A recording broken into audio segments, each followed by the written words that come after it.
Right, so we're going to get started. Again, this recording will be available on our orientation page. So you don't need to worry about taking notes or anything. Just relax today and take in all the information, and you can return to this later. We're going to start with some introductions from some graduate school staff. So I'll go ahead and start. My name is Kate Roach. I am the Student Services Specialist in the grad school. So I'm your contact for all questions student related. I help with events, our Graduate Student Association, graduate assistantships, and things like that. So you're always welcome to reach out to me. And I'll go ahead and introduce our dean, Dr. Jeff Lawson, to give you a welcome. Thanks, Kate. Hi, everybody. I'm Jeff. I'm the Dean of Graduate School and Research. Just welcome to Western. We're glad that you chose a program at Western, and I'm looking at the chat and at the people and seeing people from all over and in all sorts of different programs in different locations and different modalities. Masters of Accountancy, nurse practice, counseling, human resources, construction management, ed leadership. This is great. This is great.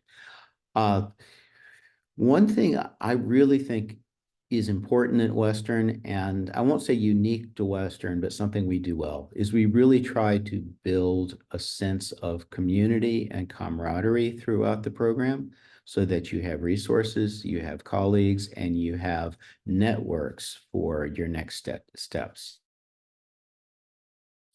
So that community and how you build it depends on what program you're in and what modality. And the programs do a lot to make those connections. The online programs, the Biltmore Park programs, the residential programs at our main campus in Cullowhee.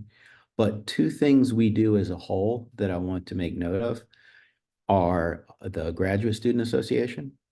That is the student government arm for grad students. It's very active, and they work very hard on making sure that students have access, have fair working conditions, have solid instruction, all of that. So consider being part of that. The other thing we do is the graduate student ambassadors, in which you get to tell about your program to potential grad students. So, and I know orientation is going to be a lot. It will be recorded, and there's a lot online. But if you miss something, if you have any questions, please, and Kate said, as the student services specialist, she is open to contact to get you pointed to the right answer to the right question. Please do not hesitate to reach out to Kate, reach out to me, or reach out to just the general grad school office. Welcome to Western again. And thanks. I'm going to turn it. Thank you, Jeff. So now I'm going to hand the mic over to our Assistant Director of WCU Programs in Asheville, Andrew Johnson. All right, thank you, Kate. Good, let's see, we are afternoon. So good afternoon, everyone. I'm Andrew Johnson with Programs in Asheville, and I see we'll have a lot of students that will be joining us here in Biltmore Park. So we are excited for that.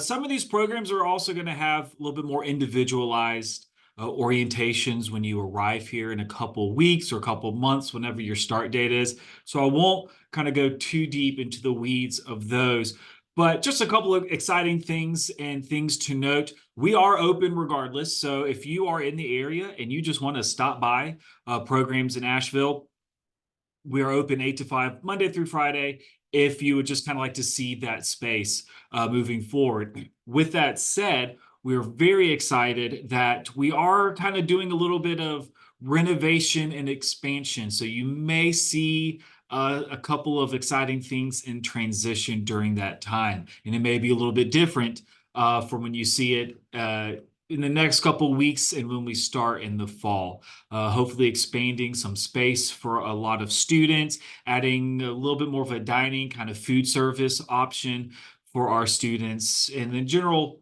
uplift as well to make your time here more comfortable and to provide some better support services. And that is part of my role with programs in Asheville, is to see what services need to be offered, be that conduit to Colowee campus to see what we need here for Biltmore Park to make you successful here, since it's that 53-mile sidewalk, as we like to say, for that. That's all I have right now, Kate, unless there's some opportunities for me to be more specific later. One thing to note, and Kate's probably going to talk about this, but I do want to definitely speak to those programs and actual students. You will need your CAT card here. Even though we are not in Colowee, we have a lot of door access that may require that. We also have printing services that will require that as well. So that is a necessary tool for you as a student with programs in Asheville. Thank you all. We're excited to have you all here. Thank you, Andrew. And thanks for the reminder about the CAT card. We're going to go over that shortly. So with that, I'm going to go ahead and again, just welcome everyone. As you've noticed, we have students here from near and far. We have students that will be online exclusively. We have students attending classes at Biltmore Park and at our Colowee campus. So no matter where you are, we want to welcome you to our Catamount community. You are a Catamount now. So we're going to be going over the resources that you can use to get started this summer. So first and foremost, I'll just plug our contact information. No matter where you are, you're welcome to reach out to the graduate school for help, especially in the first couple of weeks. If you're not really sure who to contact, we can always point you in the right direction. So you can email us at grad@wcu.edu or give us a call. We're open Monday to Friday, 8 a.m. to 5 p.m. And we're always here to help. And if you haven't already, definitely follow us on social media. We have a Facebook account and an Instagram account, and that's how you can stay up to date with our events. And we also like to plug some student spotlights in there too. And speaking of communication, definitely check your Catamount email. And if you haven't already, make sure it's set up. So this is how we will be communicating to you officially with financial aid information, information about events or opportunities for you as a student. So again, if you haven't already, you can go to email.wcu.edu and set that up. And if you need help with that, we have a really great IT help desk that can assist you. You can call them or put in a ticket, and they're very responsive. So definitely utilize them as a resource for all things technology related.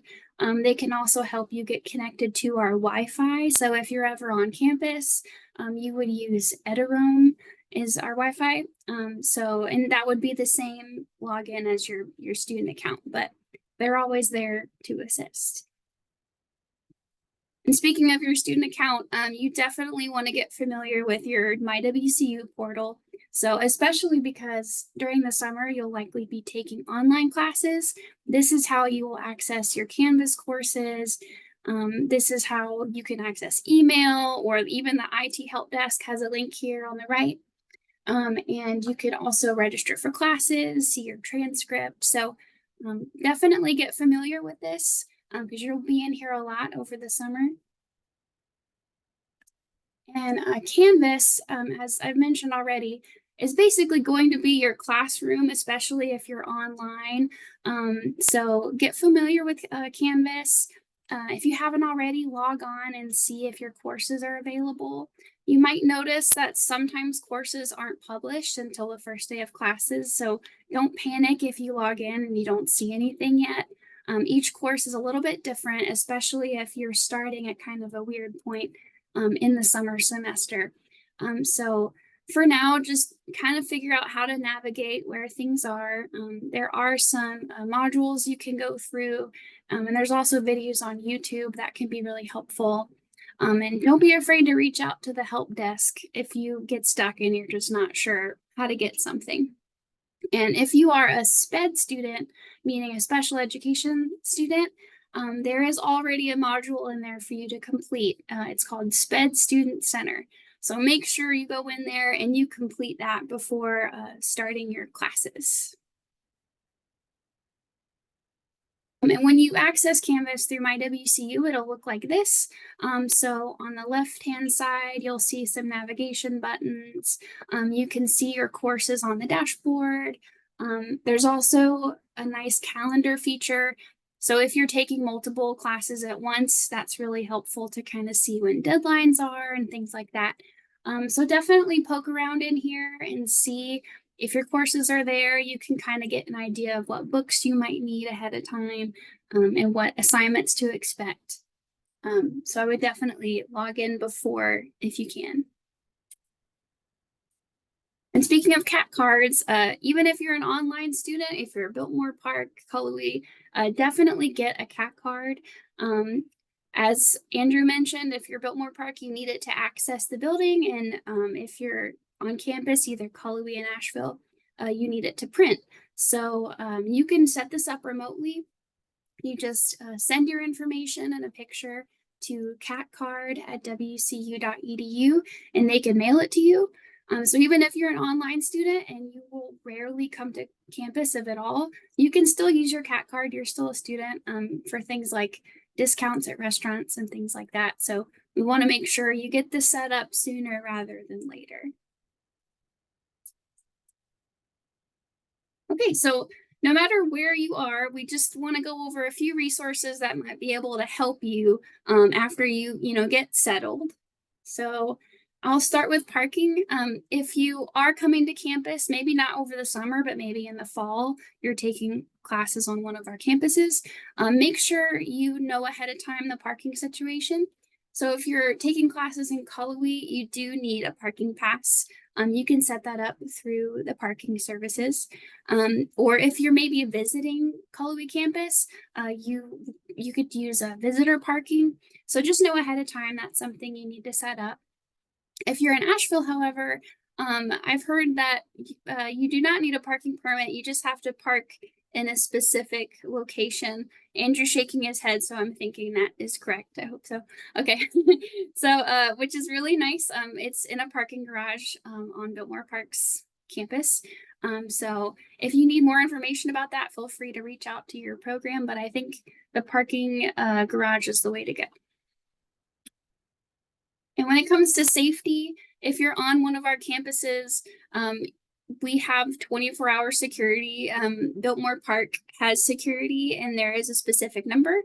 If you're in Asheville, if there was an emergency, hopefully there wouldn't be, but you would call 911. If you're in Cullowhee, however, we recommend calling 8911 because we have a specific security service for our campus, and they can respond a little bit quickly compared to the normal 911 that goes to the Jackson County office. So that's just something to note. If you are a student that will be on campus, you might want to put these numbers in your phone or jot them down at some point just so you have them.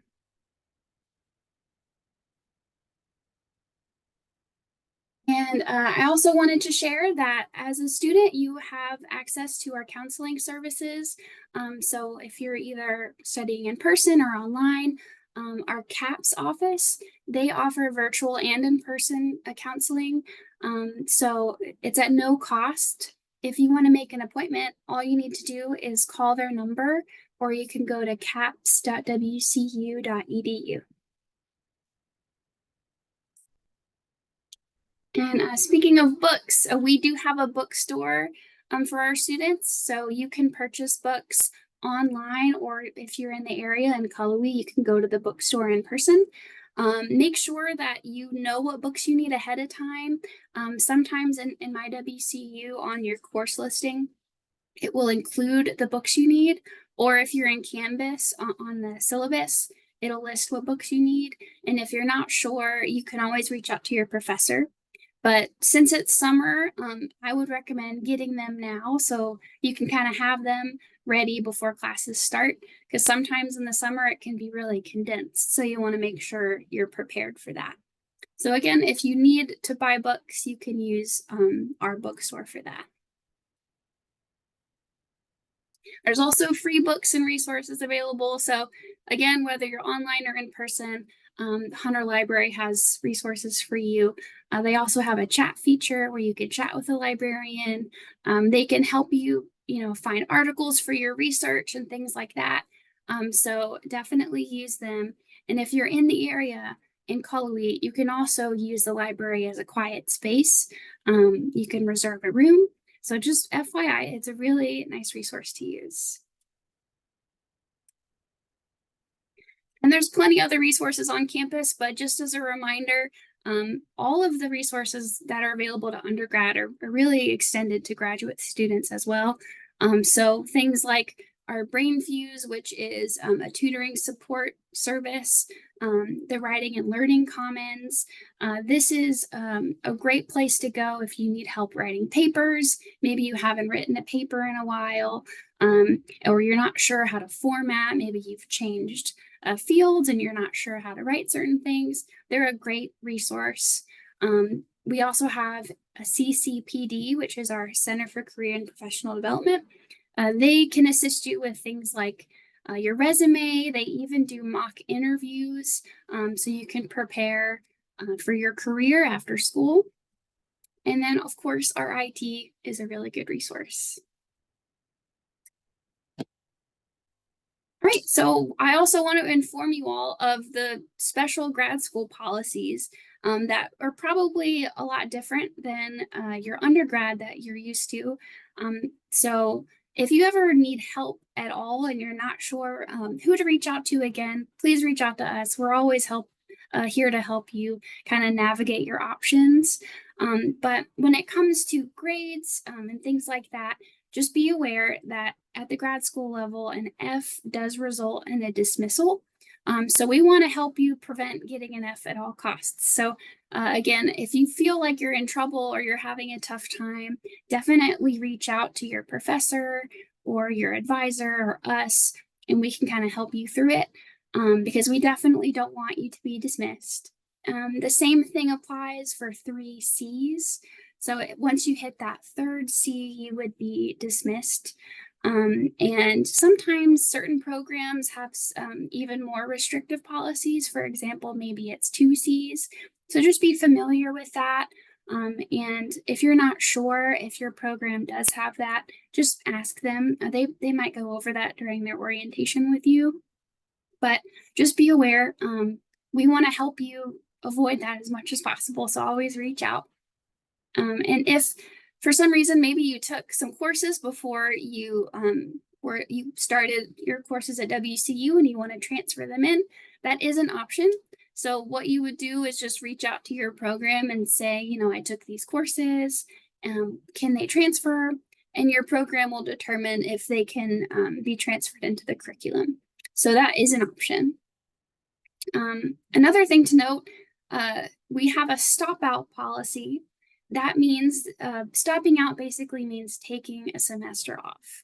So it's very common in grad school to say, okay, I need to take a semester off for whatever reason. You can take up to 2 semesters off without any penalty. Your student account remains active. But once you hit that 3rd semester, then your student account would deactivate and you would have to reapply. So that's something to be aware of. It happens all the time. You just need to take a break. We totally get that. The only thing you need to do is just let your program know, and then they can kind of help prepare you to get back on track whenever you return. So again, 2 semesters, that's totally fine. And then one other thing about withdrawing, just be aware each semester has a different deadline for withdrawing from a course. So just be aware of that. If you feel like you're having trouble with the course or you need to withdraw for some reason, you can definitely do that. Just make sure you do it sooner rather than the end of the semester because you might have missed the deadline if you wait too long. So just keep an eye on that. And if you're ever not sure, you can always reach out to us. Okay, so I also want to touch on some professional development as a grad student. I know your programs probably offer field-specific professional development things you can do, but I wanted to share some things at the grad school level that we offer to all of our students, no matter where you're studying. So one of those things is our Graduate Student Association. So we have students in the GSA that are online at Biltmore Park, hybrid. So we really try and serve everyone. And, we try and do events that are available to everyone. So, for example, we do a travel award each semester where students can apply if they're traveling for a conference or professional development or something like that. GSA will fund your travel up to a certain amount. So definitely check that out. We'll probably be sending an email in the fall around September with an application. So it doesn't hurt to apply. I think sometimes people don't apply because they don't think they'll get it, but we always have a really good amount of funding. So if you know you'll be traveling for some kind of conference or something like that, then you are definitely eligible to apply. GSA also hosts networking opportunities and events sometimes, so be on the lookout for that.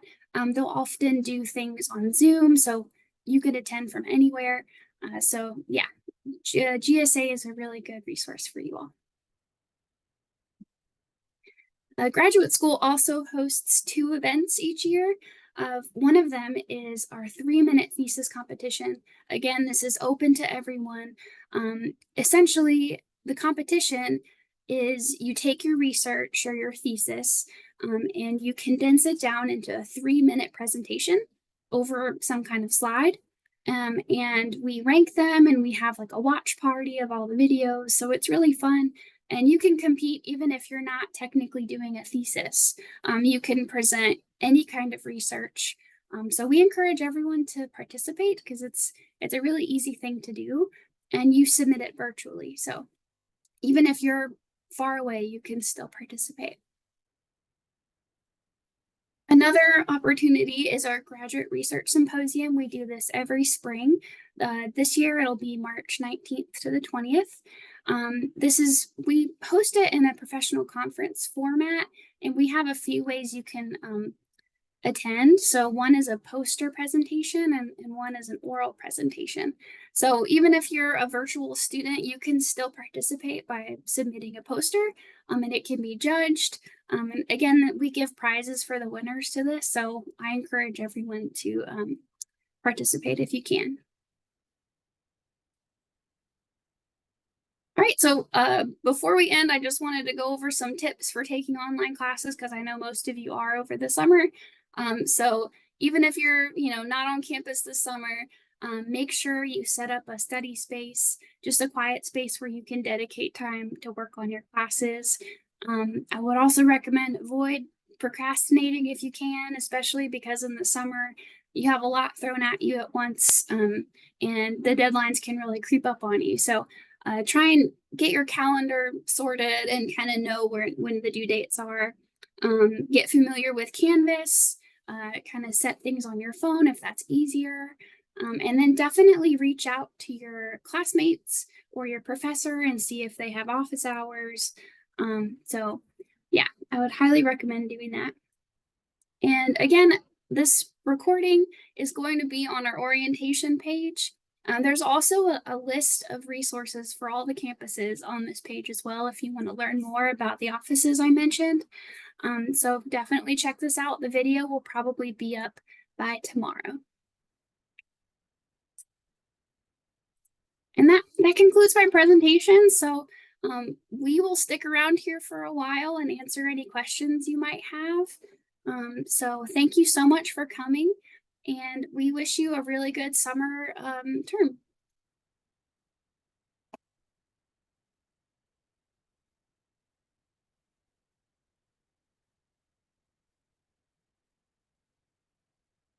Thank you.